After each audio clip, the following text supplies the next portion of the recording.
Hey there, friends, and welcome back to another 3-Minute Thoughts. My name is Derek, and in the next 3 minutes, we're going to finish the book of Ezekiel. It feels like we've been here for a while, but these last chapters are going to wrap up the book and put a nice, neat bow on the top.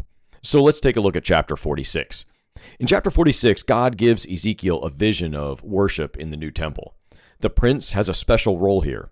On Sabbaths and feast days, he's to lead the people in worship and bring offerings before the Lord. What's striking here is that the people are called to come in one gate of the temple and leave by another.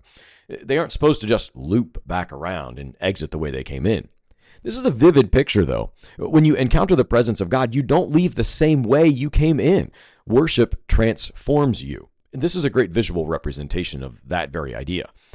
Then in chapter 47, Ezekiel sees one of the most beautiful visions in the entire Bible, a river flowing out of the temple.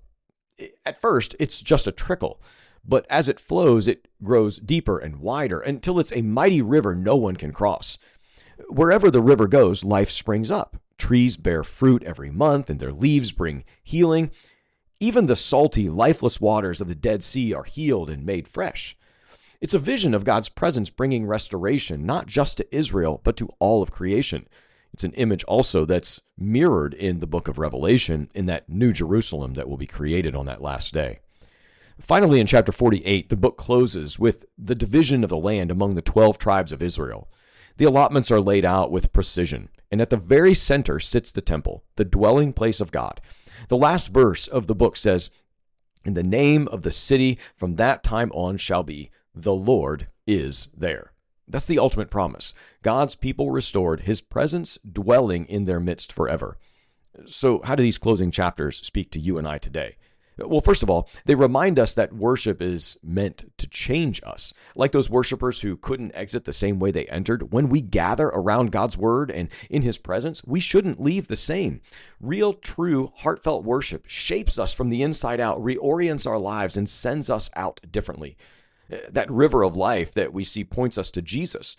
In John 7, Jesus says, "Whoever believes in me, out of his heart will flow rivers of living water." And again, that reference to Revelation 22, John sees this same river that Ezekiel describes flowing from God and from the Lamb. Finally, that closing promise that the Lord is there is the heartbeat of the gospel. It was Jesus' own name, Emmanuel, God with us. Through Jesus, we don't just hope for a future city where God dwells. We already begin to experience his presence with us here and now.